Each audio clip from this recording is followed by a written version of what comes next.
I've been a Democrat my whole life since I was a kid, a very staunch Democrat and very much against the Republicans, and found that kind of authoritarian, religious leaning, narrow mindedness just repulsive and against everything that expands thought and lets us understand new things and think outside the box.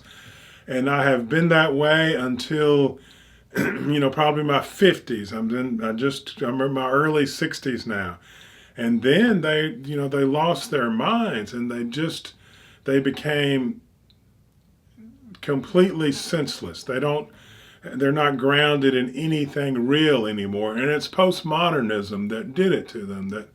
That ideology has infected all of the left and ruined it for any, it's become a destructive force.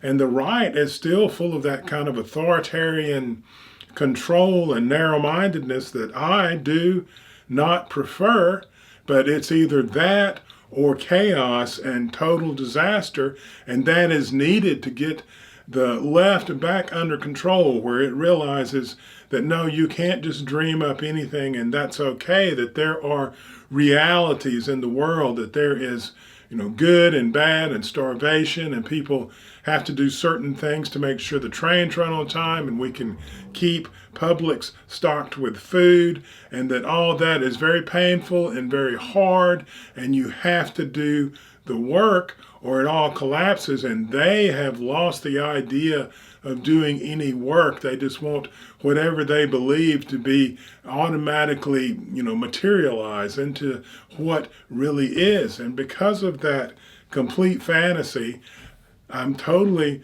behind the Republican. I'm not a Republican. I'm not one of them, but I support them with my whole life, because I want humanity to endure.